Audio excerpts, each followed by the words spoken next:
Milo Queen! Okay, fire! She's done.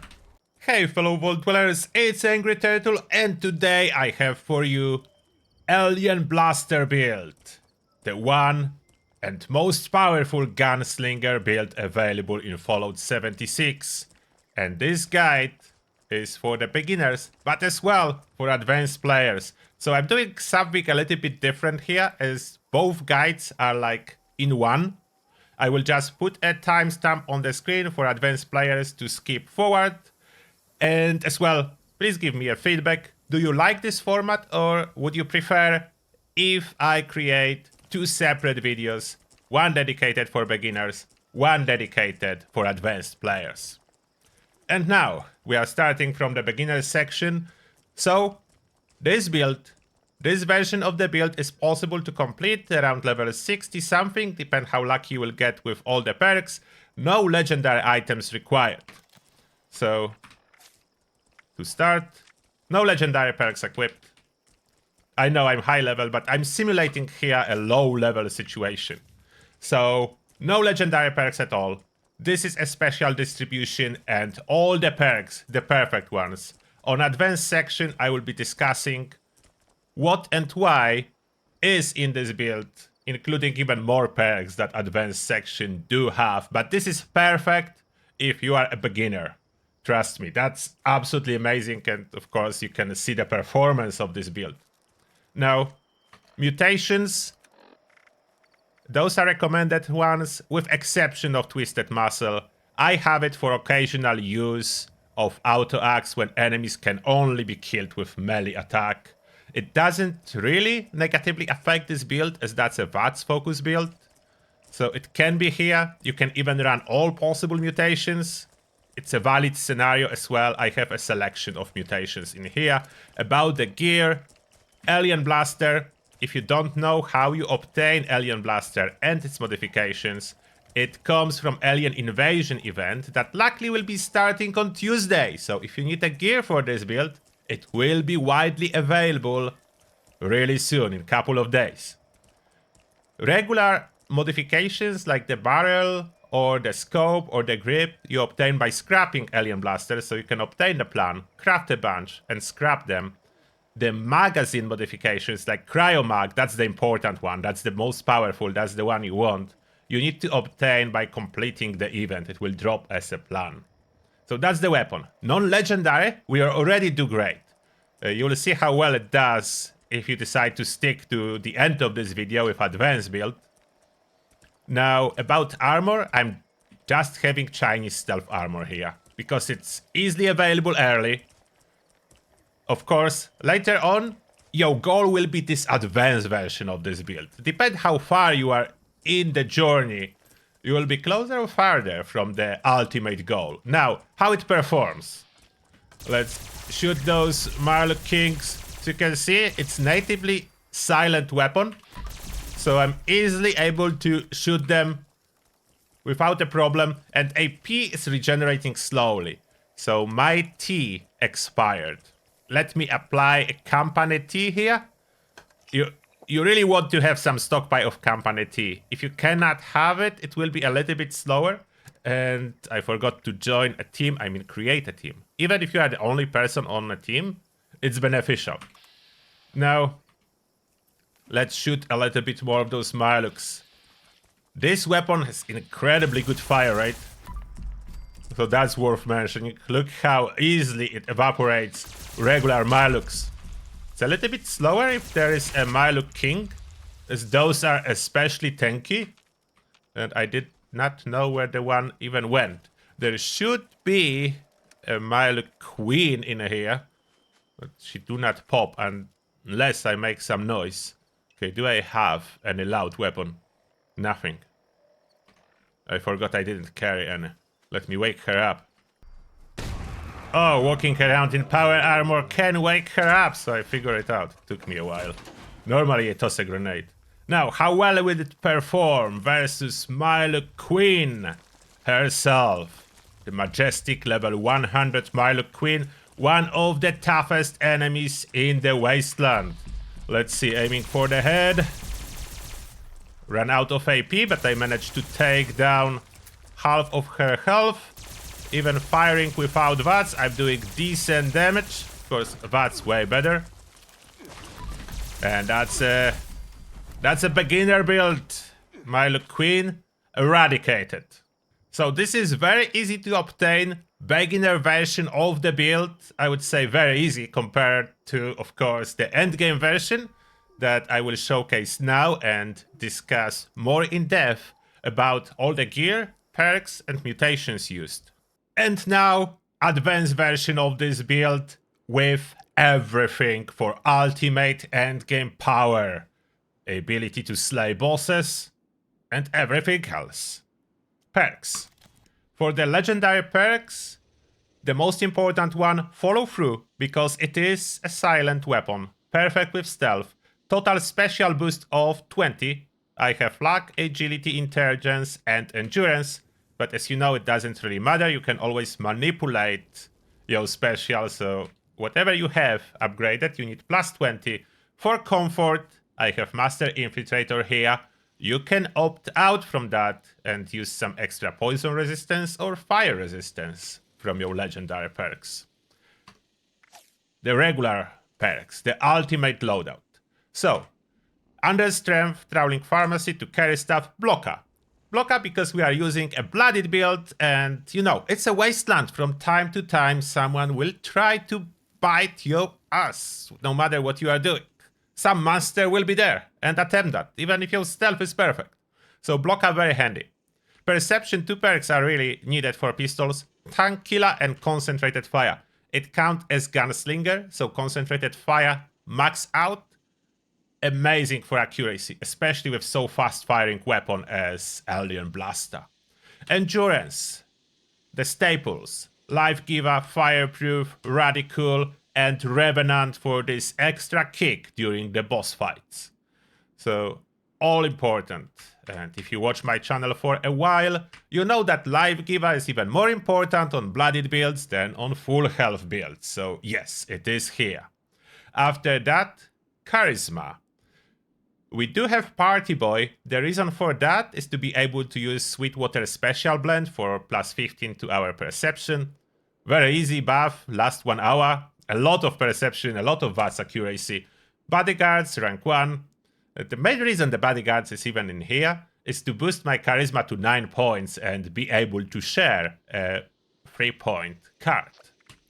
Stretchy numbers, you want those mutations boosted. Tenderizer for extra damage. Friendly Fire, even though Alien Blaster cannot heal, but nothing is stopping you to switch to a Flamer or any other weapon with fire damage to heal when healing is required. And you know how it is, like you try to capture a silo to launch a nuke and one robot is about to die, you either heal it up or nuke prep will take additional 5 minutes. So Friendly Fire for me is like a must for endgame builds, no matter what the build is. And rank 1, perfectly fine.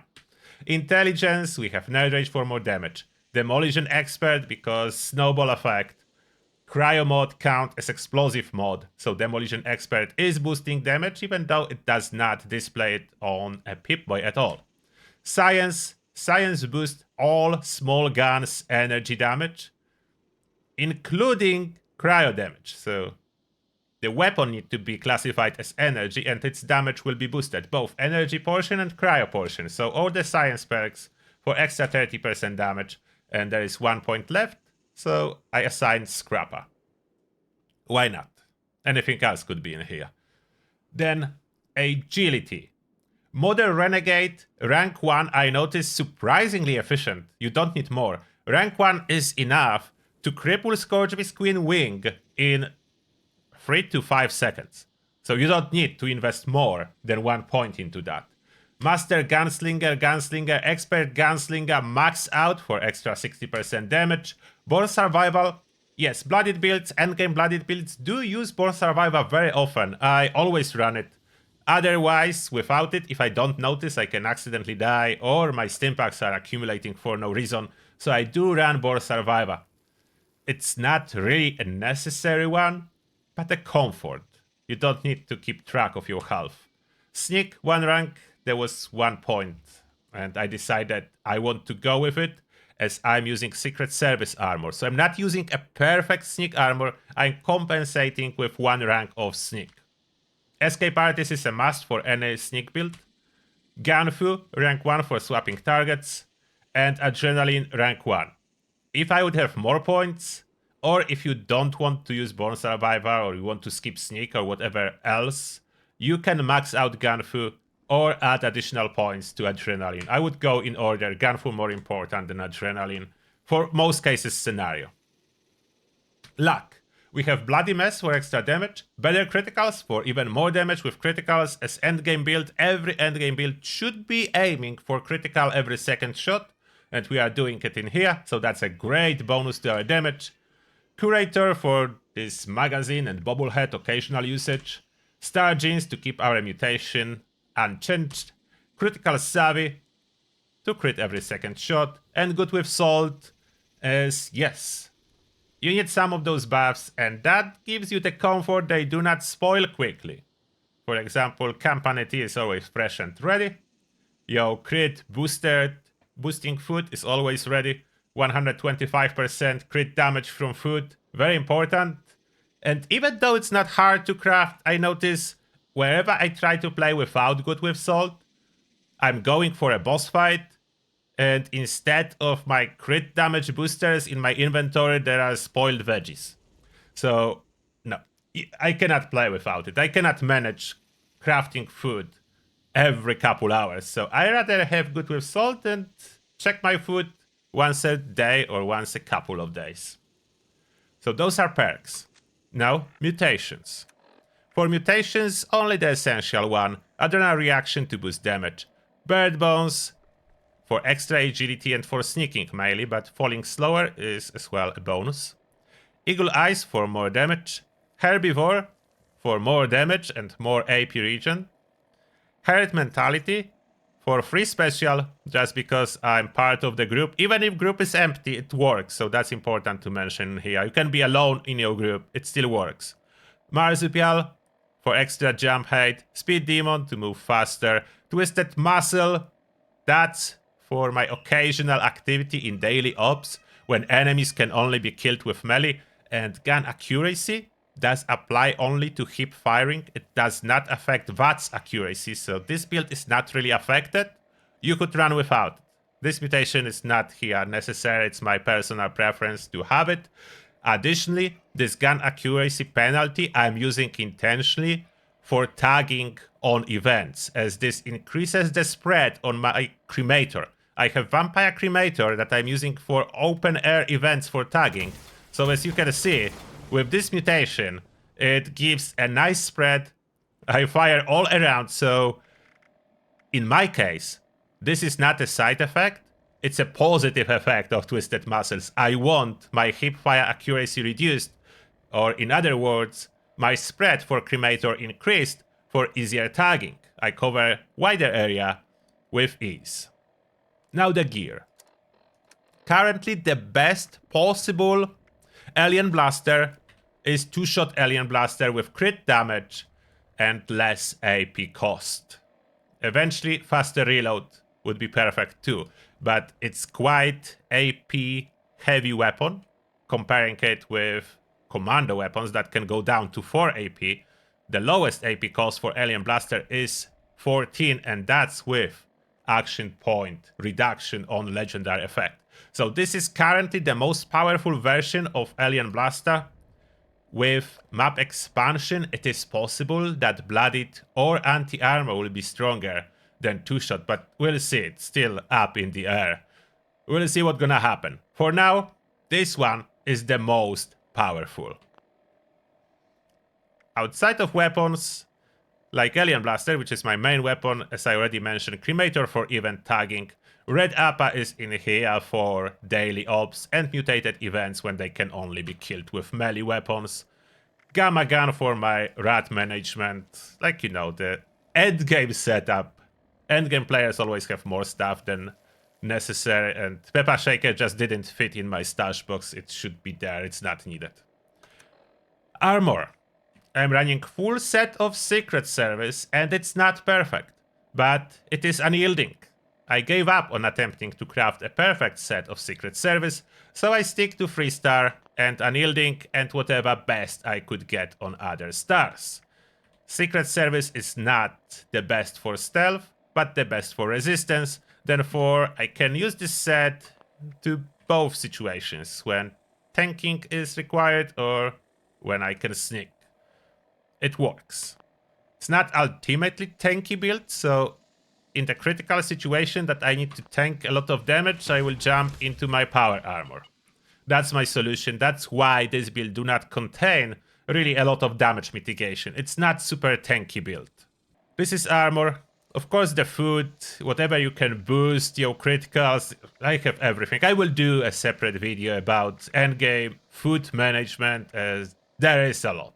There is a lot. The important thing to mention here, high voltage Hefe do work with Alien Blaster. So this buff do work with Alien Blaster and will stack with chems. So you can boost its damage by additional 15%. I will probably use it for showcase. That's coming now, how much damage this endgame build can actually do. Oh, the backpack. I didn't show the backpack yet. Yeah, backpack and under armor. Under armor is for tankiness, shielded, Secret Service. This is with a skin, but that's shielded, Secret Service, under armor. And the backpack is Grocers with alien skin. So that's my Grocers backpack. Reduce the weight of food and drink. So this is a little bit problematic when I need to use power armor, as I will not be able to move freely in power armor, as I decided to put all this damage under agility. That's a downside of pistol builds. The agility is overloaded with perks. Even with 15 agility, it's still not enough. That's my mask, Metal Muffman mask. And outfit is clean spacesuit jumpsuit. Mostly those are Atom Shop, I think, items. I don't remember where I got them from. I put that together. And now the sample of the performance. If you did watch the beginner performance showcase, you will see the difference now. Okay, where are those Miluks running away from me already? They know what's gonna happen, so that's how super tanky Miluk King is dying. That's how regular Miluk is dying. Another Miluk King is gone. Where are your friends? And finally, Queen, I need to wake her up. Luckily in here, oh, I have only a mine. Okay, loud weapon. Loud weapon. There we go. The use case for this Peppa Shaker is loud. Now, how quickly can I annihilate Miluk Queen? Okay, fire. She's done. She's done for, so that's the power of true endgame Alien Blaster. One of the toughest creatures in Appalachia, Miluk Queen, the toughest from regular creatures. Dead in no time. Let me know what you think about this build. I'm waiting for your feedback, and I hope you will enjoy it if you choose to copy it. Have fun in Appalachia, and see you all in the next one.